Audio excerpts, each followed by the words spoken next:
നിങ്ങൾ നിങ്ങളുടെ വീടിനടുത്തുള്ള കടകളിൽ പോകാറില്ലേ? ആ കടയിലെ എല്ലാ കാര്യങ്ങളും നോക്കുന്നത് ഒരാളല്ലേ? ആ കടയുടെ മാസ്റ്റർ മൈൻഡ്. ഓർഡർ എടുക്കുന്നത് അയാൾ, പണം കൈകാര്യം ചെയ്യുന്നതും സ്റ്റോക്ക് നോക്കുന്നതും എല്ലാം ബിസിനസ്സുമായി ബന്ധപ്പെട്ട എല്ലാ കാര്യങ്ങളും ചെയ്യുന്നത് ആ ഒരാളല്ലേ?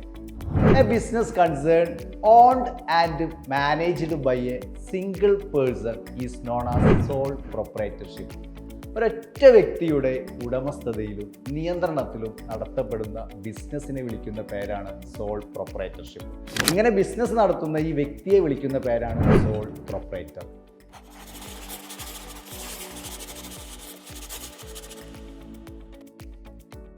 ഇത്തരം ബിസിനസ്സിൻ്റെ ചില സവിശേഷതകളൊന്ന് നോക്കിയാലോ?